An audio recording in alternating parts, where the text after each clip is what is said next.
할렐루야. 반갑습니다. 보고 싶었습니다. 잠시 기도하겠습니다. 하나님 아버지, 주님의 말씀을 듣고자 합니다. 우리의 눈과 귀를 열어주셔서 주님께서 보여주시고자 하는 것을 보게 하시고 들려주시고자 하는 것을 듣게 하여 주옵소서. 예수님의 이름으로 기도드립니다. 아멘. 세상이 발달할수록 세상은 미로처럼 복잡해져만 가기만 합니다. 또한 세상이 복잡하기 때문에 위험해지는 것은 당연한 것이고, 따라서 우리는 두려움과 염려 가운데 살아갈 수밖에 없게 됩니다. 근데 더욱 그러한 것이, 하나님을 믿는 사람이 세상 방식을 따라가지 않게 되면 어떻게 됩니까? 그 두려움과 염려는 더 커지게 됩니다. 우리의 생각과 정반대입니다. 우리가 하나님을 따라가게 되면 두려움과 염려가 사라진다고 생각하고 잘 믿고 있습니다. 그래서 더 열심히 기도도 보고 더 열심히 말씀도 하고 있습니다. 하지만 정말 그렇습니까? 오히려 현실은 세상을 따라가야 그 두려움이 사라지고 세상 편에 서 있어야 염려가 사라지더라는 것이죠. 여러분, 이게 사탄의 유혹입니다. 사탄은 세상을 따라가지 않는 교회와 성도를 향해 두려움으로 유혹을 합니다. 너희가 세상을 따르지 않으면 두려움을 피할 수 없을 것이다. 너희가 그 신앙을 계속 지키려 하면 할수록 더 큰 위협을 받게 될 것이고 세상으로부터 핍박을 받게 될 것이다. 사탄은 우리의 눈에 이 현실을 보여주면서 우리를 위협합니다. 지금 이 베드로전서 서신서는 이 서신서의 수진자는 로마 제국에 변방에 흩어진 교회들입니다. 교회라면 모름지기 복이 되고 형통하고 은혜를 끼치는 모습이어야 되지 않겠습니까? 하지만 이들 교회의 현실은 사방으로부터 몰려드는 두려움 속에 살아가야 한다는 것입니다. 예수를 주로 고백하는 그 믿음의 대가가 세상으로부터의 칭찬과 인정은 그만두고 세상으로부터의 소외감, 따돌림이라는 것입니다. 예수 믿는다는 이유로 먹기 살기가 힘들어지고 두려움과 염려로 살 수밖에 없는 현실입니다. 그러니 이렇게 무시당하고 살 바에야 그냥 믿음 저버리는 게 낫겠다. 이렇게 인정 못 받고 외롭게 살 바에야 세상 사람처럼 사는 게 낫겠다. 하루에도 수백 번씩 이러한 갈등의 기로에 서 있는 게 로마에 흩어진 교회들의 현실이었습니다. 오늘날이라 해서 다르지가 않습니다. 우리가 어떻게 하다 보니 풍요로운 분당에 살고 있을 뿐이지, 우리가 고백하는 그 믿음이 우리의 삶을 안전하고 풍요롭게 보장해주지 않는다는 것입니다. 여러분, 말씀대로 살아보고자 했더니 그 결과가 어떠했습니까? 나는 부패한 방식을 따르지 않겠다 다짐을 해봅니다.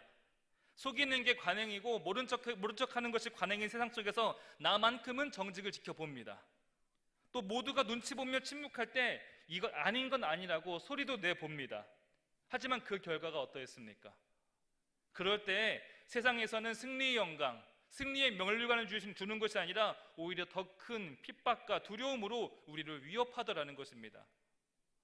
이러보건대 진리는 외롭습니다.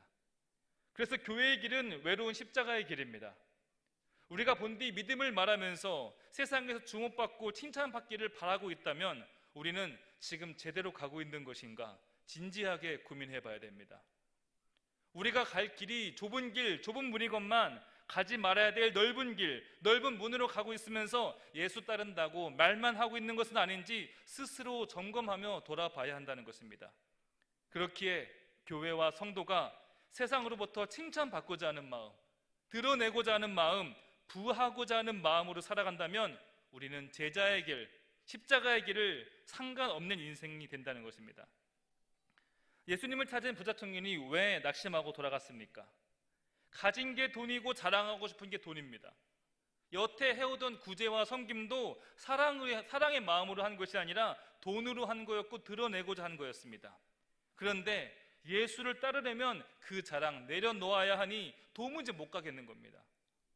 우리도 마찬가지입니다. 예수 믿는다는 것이 좁은 길인 거 여러분 다 알고 계시지 않습니까? 그런데 예수님 잘 믿어서 더 많이 쌓고 싶고, 예수님 잘 믿어서 더 큰 것 얻고 싶은데, 솔직한 심령이 이것인데 그런 우리를 향해 주님께서 뭐라 하시겠습니까? 끈질기게 기도해서 기도 응답은 얻을 수 있겠지만 주님께서 인자가 세상에 다시 올 때 너희들의 믿음을 보겠느냐? 주여 주여 하는 사람 말고 과연 진짜 제자가 있겠냐는 것입니다. 이렇게 보니까 예수 믿는 게 너무 믿지는 장사 같다는 생각이 듭니다. 제자들이야 예수님 직접 보고 만나기라도 했지만 예수님을 본 적도 없는 사람들이 과연 무슨 수로 이 신앙을 지킬 수 있겠습니까? 이렇게 손해와 핍박이 당연한 세상 속에서 우리는 무엇을 믿고 무엇을 바랄 수 있겠습니까? 오늘 사도 베드로는 핍박받고 유혹받고 있는 성도들에게 세 가지를 제시합니다. 첫 번째는 17절에 하나님의 심판이 있다. 그리고 두 번째 18절에서 20절까지 교회는 세상보다 존귀하다. 그리고 마지막 21절은 교회는 그리스도를 죽음에서 살리신 하나님을 믿는다. 오늘 이 세 가지를 이야기할 텐데 먼저 17절 말씀입니다. 다시 한번 읽어보도록 하겠습니다. 외모로 보시지 않고 각 사람의 행위대로 심판하신 이를 너희가 아버지라 부른즉 너희가 나그네로 있을 때를 두려움으로 지내라. 오늘날 우리는 하나님을 인식하는 데 있어서 정말 큰 실수를 저지르고 있습니다. 성도들마저도 하나님을 그저 선물 주는 산타클로스 할아버지 정도로 가볍게 여기는 경우를 보게 됩니다. 때로는 하나님을 무능하고 관심이 없는 하나님으로 여기고, 또 어떤 이들은 하나님도 모를 수 있다, 하나님도 틀릴 수 있다라는 이렇게 사람 수준으로 하나님의 격을 떨어뜨리는 큰 실수를 저지르고 있습니다. 하지만 이들이 망각하고 있는 것이 있습니다. 하나님은 심판하시는 분이라는 것이 사실입니다. 17절 말씀이죠. 각 사람이 행위대로 하나님께서는 심판을 하십니다. 그 사람이 지금 무엇을 믿고 있는가, 어떤 가치관을 두고 있고 어떤 말을 하였고 어떤 판단을 하였는가, 이 모든 행위들이 낱낱이 하나님 앞에 심판이 대상이 된다는 사실을 망각한 채 살아가고 있다는 것입니다. 왜 그렇습니까? 하나님을 안 믿어서 그런가? 아니요, 잘 믿고 있습니다. 예수를 주로 믿고 고백하고 세례도 받았습니다. 하지만 하나님께서 행위대로 심판하시는 사실을 망각하며 살아간다는 것입니다.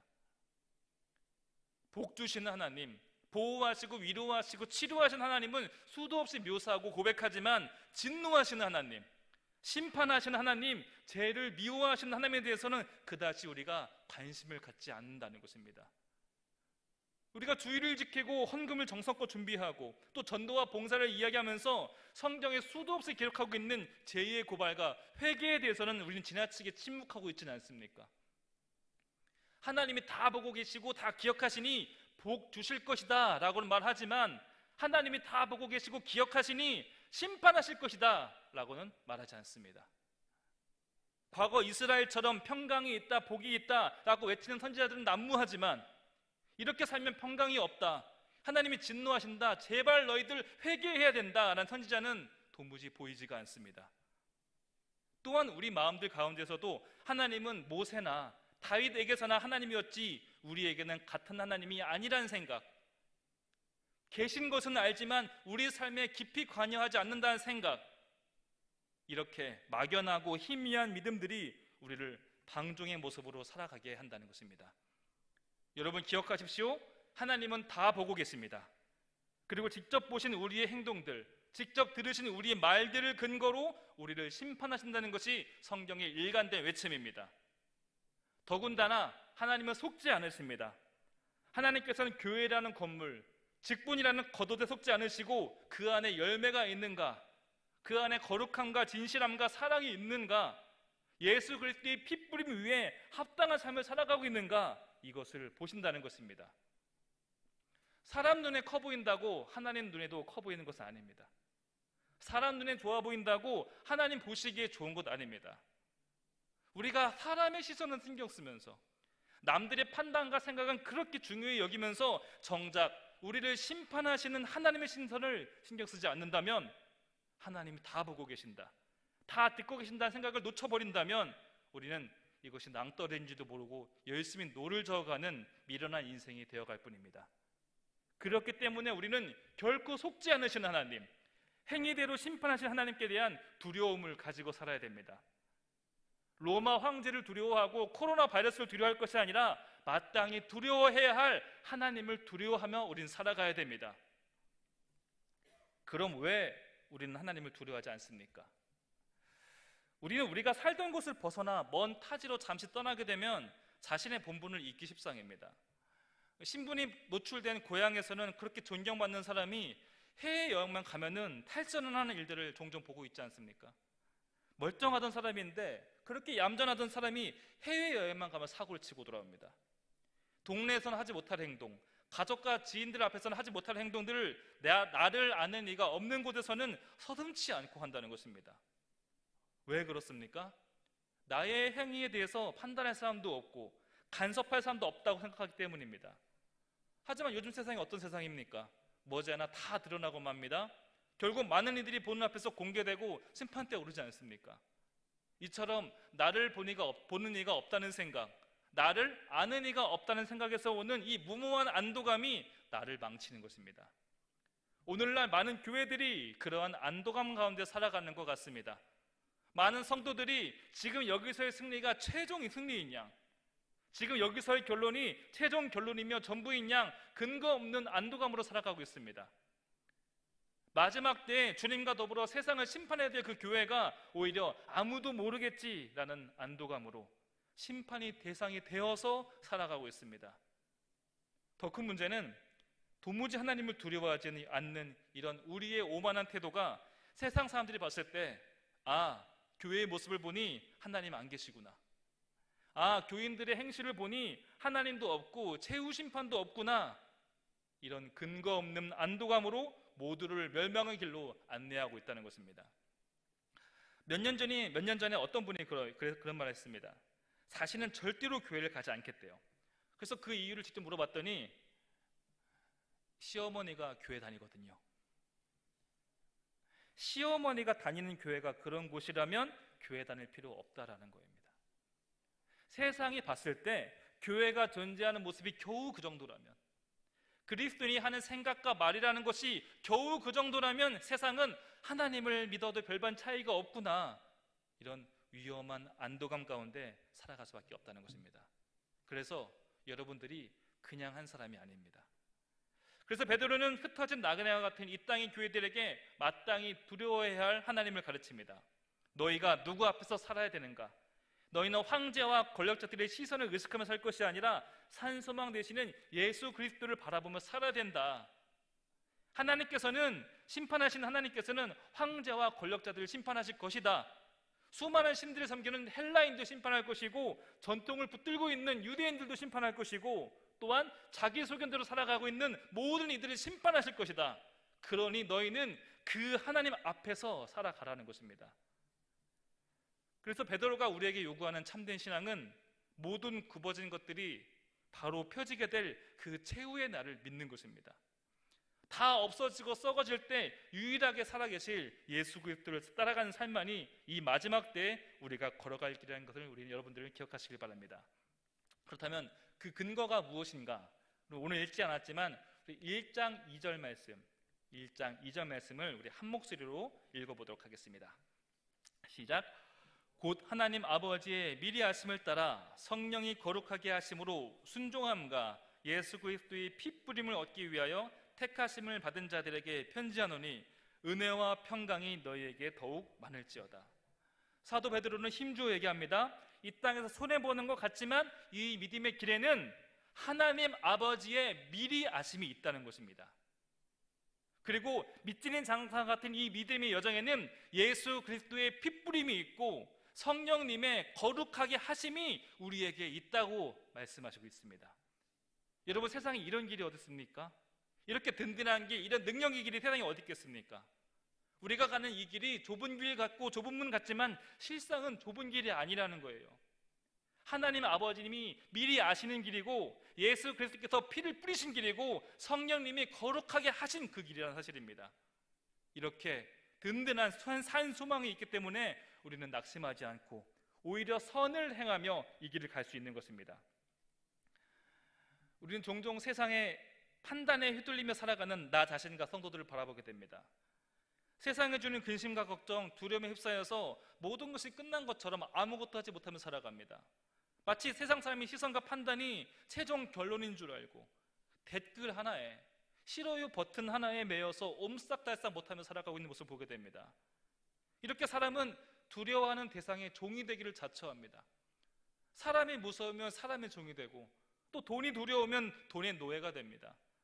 불확실한 미래가 두려우니까 정말 얼토당토하는 이단 사이비에 빠지게 된다는 것입니다. 여러분, 풍랑을 만난 제자들 생각해 보시기 바랍니다. 마땅히 두려워해야 될 하나님을 두려워하지 않으니까 온갖 것들이 두려움으로 다가온다는 거예요. 태양이 뭔지 모르니까 촛불에 벌벌 떠는 것과 마찬가지 모습으로 살아간다는 것입니다. 반대로 우리가 마땅히 두려워야 될 하나님이 두려워질 때 세상이 주는 두려움으로부터 우리는 해방되게 됩니다. 18절부터 20절까지 베드로가 강조한 바가 바로 이것입니다. 우리의 초점을 마땅히 예수 그리스도로 맞추고 2절처럼, 우리 방금 읽은 2절처럼 우리를 어떻게 보호하신지를, 하나님이 우리를 어떻게 지켜주신지를 보호하고 깨닫는다면 우리는 두려움이 아닌 자유함으로 이 세상을 살아갈 수 있게 되는 것입니다. 그럼 구체적으로 보겠습니다. 먼저 18절 말씀을 함께 읽어봅니다. 너희가 알거니와 너희 조상이 물려준 헛된 행실에서 대속함을 받은 것은 은이나 금같이 없어질 것으로 된 것이 아니오. 19절 말씀입니다. 오직 흠없고 점없는 어린 양 같은 그리스도의 보배로운 피로 된 것이니라.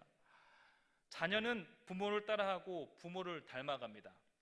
일본 속담에 아들은 아버지의 등을 보고 배운다라는 말이 있습니다. 정말로 자녀들은 무서울 정도로 부모의 모습을 고스란히 따라합니다. 베드로가 말하고자 하는 바는 우리가 조상의 헛된 행실을 따라할 것인가, 아니면 하나님 아버지를 따라할 것인가, 이걸 누가 모르겠습니까?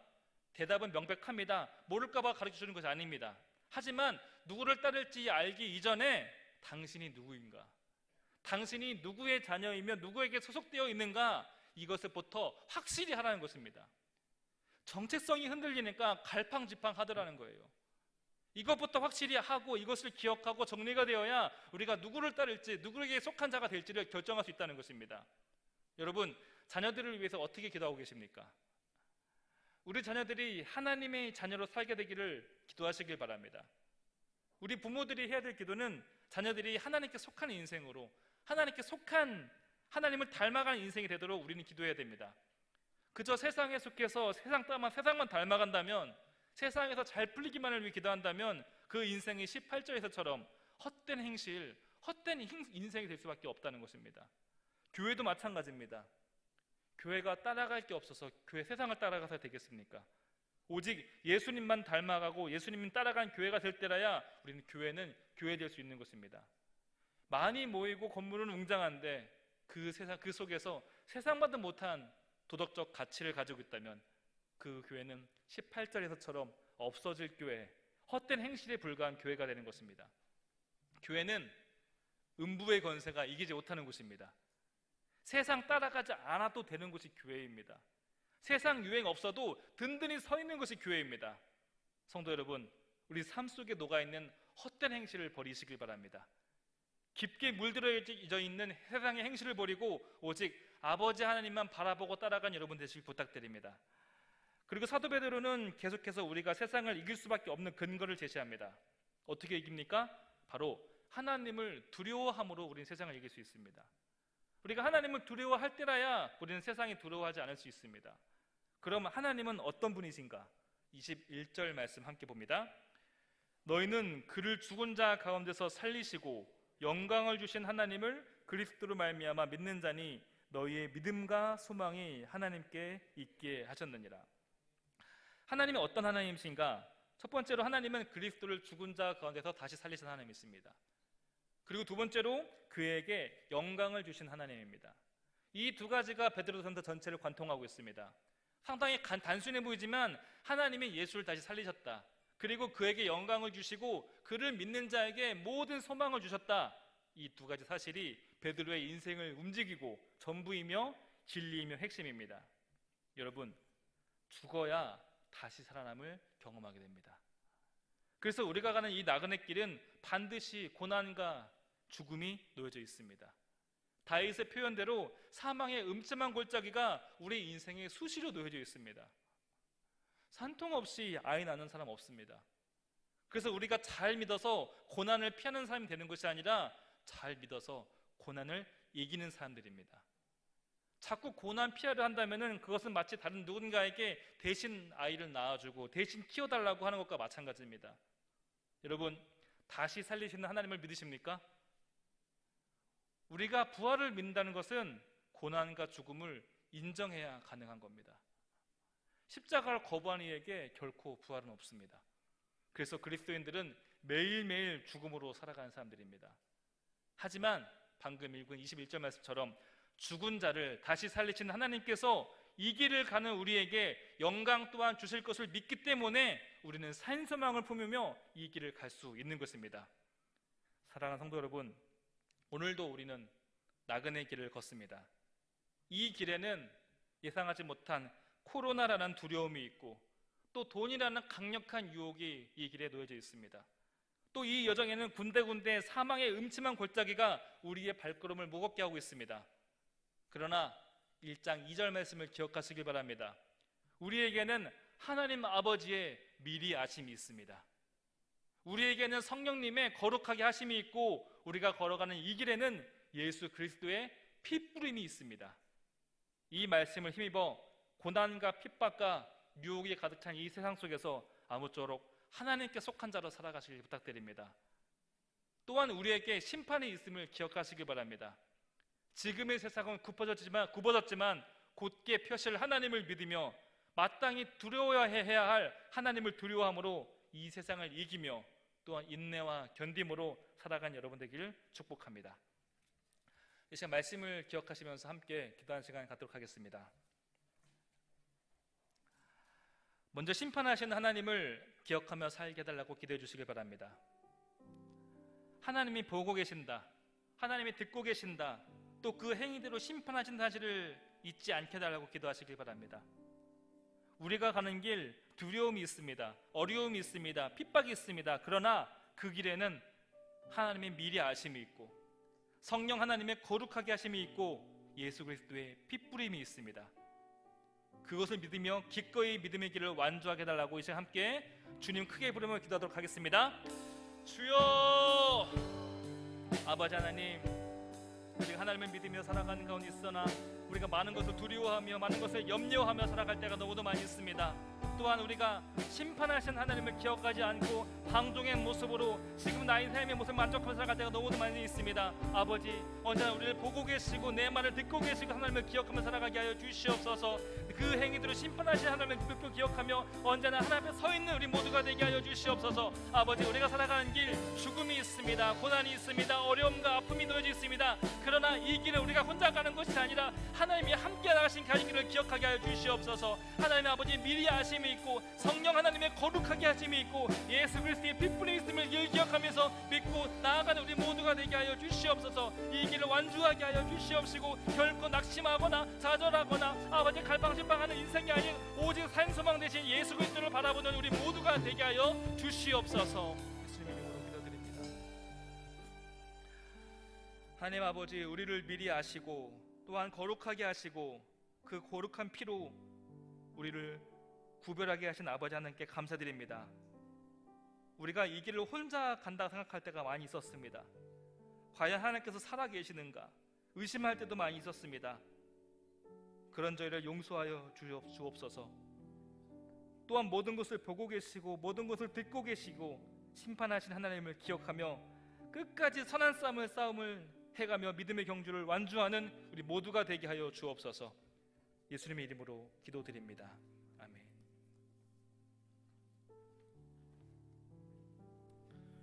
우리 함께 열방을 위한 기도하도록 하겠습니다. 러시아 하바롭스크에서 사역하시는 시무타 조주영 선교사님을 위해서 기도합니다. 사회주의 국가인 러시아의 그리스도인들이 말씀 안에서 변화되게 하시고 소망을 굳게 두고 사는 삶을 알아가게 하옵소서. 중국과 러시아의 기도의 집 사역에 은혜를 주셔서 맡기신 기도 사역을 잘 감당하게 하옵소서. 함께 사역할 동역자들을 보내주시고 사역에 필요한 차량을 구입하도록 길을 열어주옵소서. 러시아의 진보가 있게 하시고 학업 중인 자녀들의 삶을 항상 인도하여 주옵소서. 우리 간절한 마음으로 주여 외치시고 기도하겠습니다. 주여, 사랑의 주님, 우리 하바롭스크에서 사역하시는 시무타 조주영 선교사를 위해서 기도합니다. 사회주의 국가인 러시아, 우리 그곳 가운데 그리스도의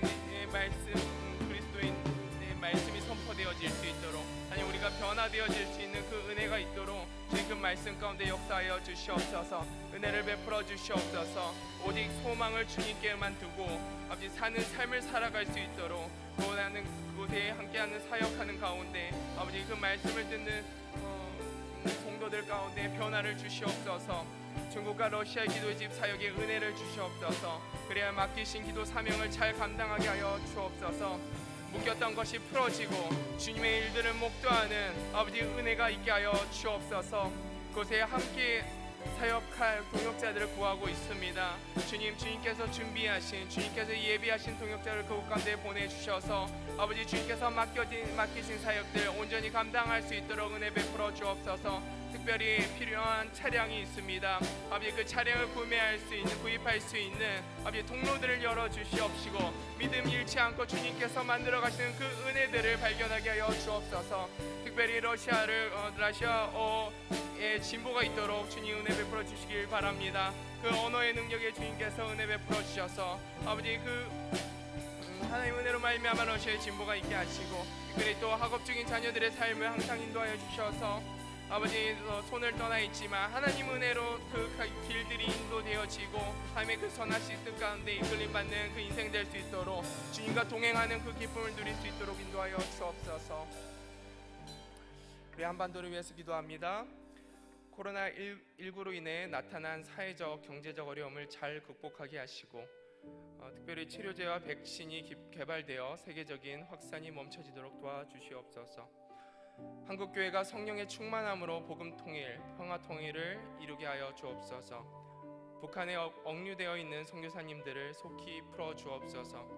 예배 재개를 위해 기도하며 준비하고 있는 한국의 교회 가운데 예배의 감격과 성령의 충만함을 허락하여 주옵소서. 이 시간 다시 한번 주여 외치시고 기도하겠습니다.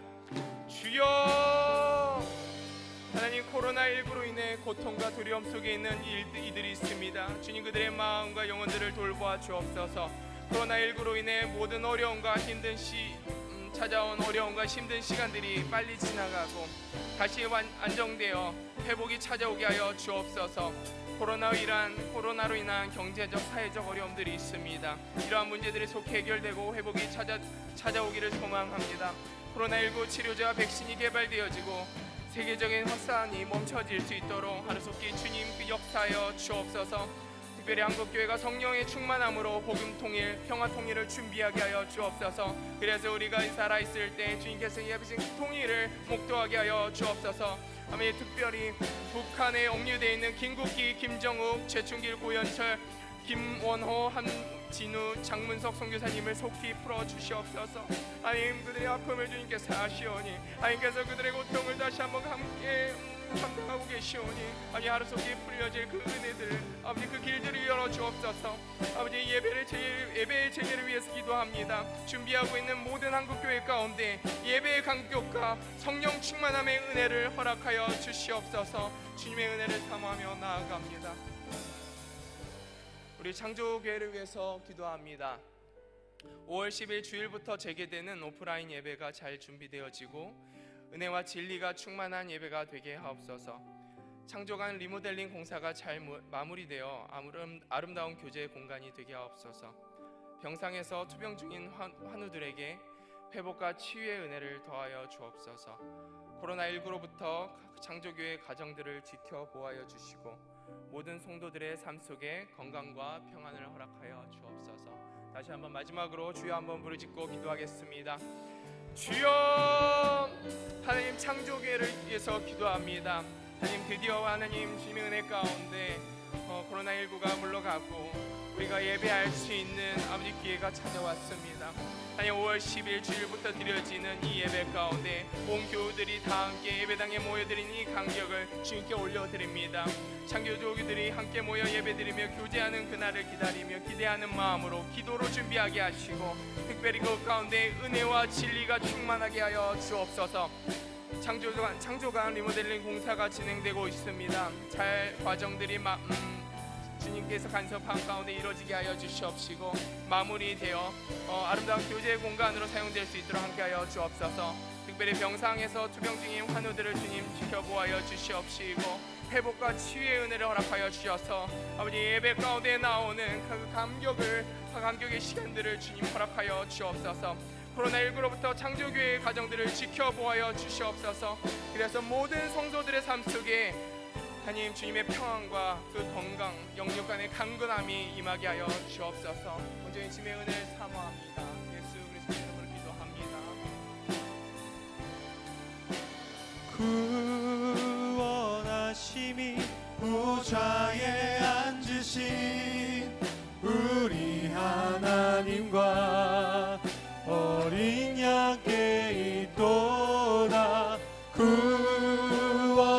원하심이 보좌에 앉으신 우리 하나님과 어린 양께 있도다.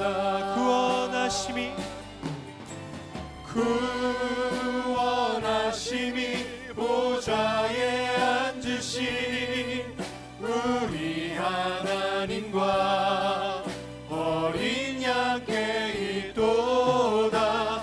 그 원하심이 보좌에 앉으신 우리 하나님과 어린 양께 있도다.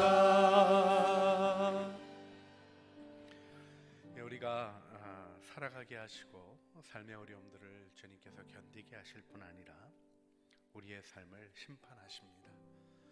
행한 대로 갚아주시고 판정하시고 영원한 나라의 영광으로 우리를 이끌어 주십니다. 우리 오늘 번개팅 하듯이 우리 항존직들에게 모여서 기도할 수 있는 분들 나오시도록 부탁을 드렸습니다. 이번 주일 우리는 이제 모여서 예배 드리는 일을 준비합니다. 얼마나 많은 사람이 오는가 그게 중요한 게 아닙니다. 물론 사모하고 바라보고 어려움들을 이기고 나오기를 바라는 기도하고 있습니다. 그러나 정말 중요한 것은 하나님 우리의 예배 가운데 임재하시는 것입니다. 그 임재를 위하여 우리가 준비되게 하시고 예배의 본질 월십이라는 말이 합당한 영광을 올려드린다는 뜻과 관련되어 있는데 하나님이 기뻐하시는 예배가 드려지는 아름다운 은혜를 주시도록 우리의 모이는 예배가 정말 이 현실적인 물질적인 부분의 영역까지 하나님의 임재 영광이 그냥 펼쳐져가는 능력의 예배가 되기를 우리가 기도하기를 원합니다. 그래서 우리가 함께 기도할 때 두려움과 염려 그리고 많은 생각으로 몸을 움직여 주님 앞에 나오는 일을 방해하는 사단의 모든 계략들과 시험을 이기게 하여 주시고 창조하시고 구속하시며 우리의 삶을 다스리시는 하나님 앞에 참된 영광의 예배를 드리게 하여 주시옵소서. 우리 주님 앞에 기도하면서 주님 이번 주일 예배가 돌아오는 주일 예배가 우리의 준비 속에 하나님의 임재의 영광이 드러나는 능력의 예배가 되게 하여 주시옵소서. 우리 주여 세 번 부르시어 주님 앞에 기도하시겠습니다. 주여 주여 주여. 사랑과 내가 풍성하신 아버지 하나님 우리 주님 앞에 드리는 우리들의 기도를 들어주시고 하나님의 능력 안에 붙들어 주시기를 원합니다.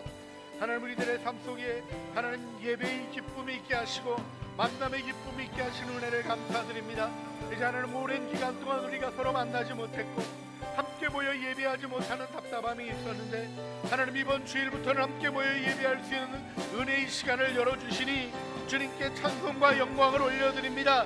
그 예배에 합당한 모습으로 우리를 세우게 하여 주시옵소서. 두려움과 염려와 많은 생각들로 뒤로 물러가는 일 없게 하여 주시고 몸을 움직여 정한 시간 주님 앞에 나와 예배하는 예배의 훈련이 다시 한번 우리 앞에 이루어지게 하여 주셔서 영원한 예배에 참여하게 하시는 그 영광 안에서는 창조교회 교우들이 다 되게 하여 주시기를 원합니다. 우리를 창조하시고 구속하신 우리의 삶을 다스리시는 주님 하나님 함께하는 예배 속에 기쁨과 사랑과 섬김과 복음 증거의 능력이 나타나게 하여 주시고 하나님 예배의 임재를 통하여 하나님 우리의 가정교회가 회복되게 하여 주시며 사명을 이루어가는 그리스도의 몸이 이루어지게 하여 주시고 세상을 구원하고 세상을 치유하는 교회의 영광이 나타나게 하여 주시기를 기도드리옵나이다. 하나님의 거룩한 은혜 가운데 저희를 부으시고 은혜 안에 인도하여 주시옵소서. 주님 오늘 저희들 모여서 기도하게 하시니 감사드립니다. 주신 직분과 사명을 따라 주님 앞에 드리는 기도를 기쁘게 받아주시는 줄 믿습니다. 충성된 종들의 기도에 응답하여 주시고 비록 몸은 함께 못하지만 마음으로 함께하는 모든 창조교회 식구들의 기도를 들어주시옵소서. 하나님 우리가 그동안 영상으로 예배하며 영적인 예배의 본질을 다시 한번 생각하게 하셨습니다. 이제는 몸으로도 시공을 공유하며 모이는 실질적인 예배가 저희들 안에 드려지게 됩니다. 주님 이 예배가 우리의 마음뿐 아니라 우리의 육신의 삶의 영역까지 하나님이 통치하시는 영광으로 나타나는 예배가 되기를 소원합니다.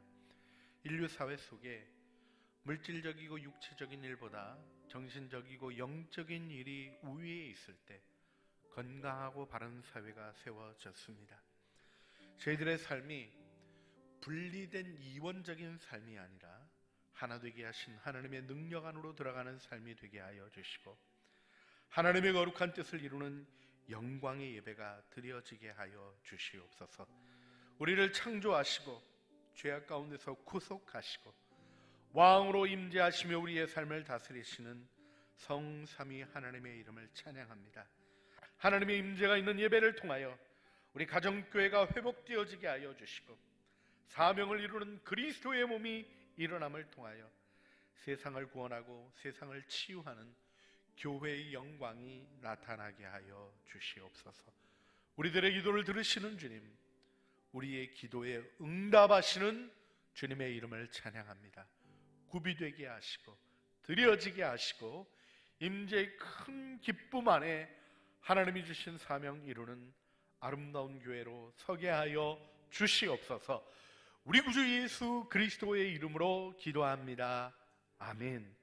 하늘에 계신 우리 아버지, 아버지의 이름을 거룩하게 하시며 아버지의 나라가 오게 하시며 아버지의 뜻이 하늘에서와 같이 땅에서도 이루어지게 하소서. 오늘 우리에게 일용할 양식을 주시고 우리가 우리에게 잘못한 사람을 용서하여 준 것 같이 우리 죄를 용서하여 주시고 우리를 시험에 빠지지 않게 하시고 악에서 구하소서. 나라와 권능과 영광이 영원히 아버지의 것입니다. 아멘.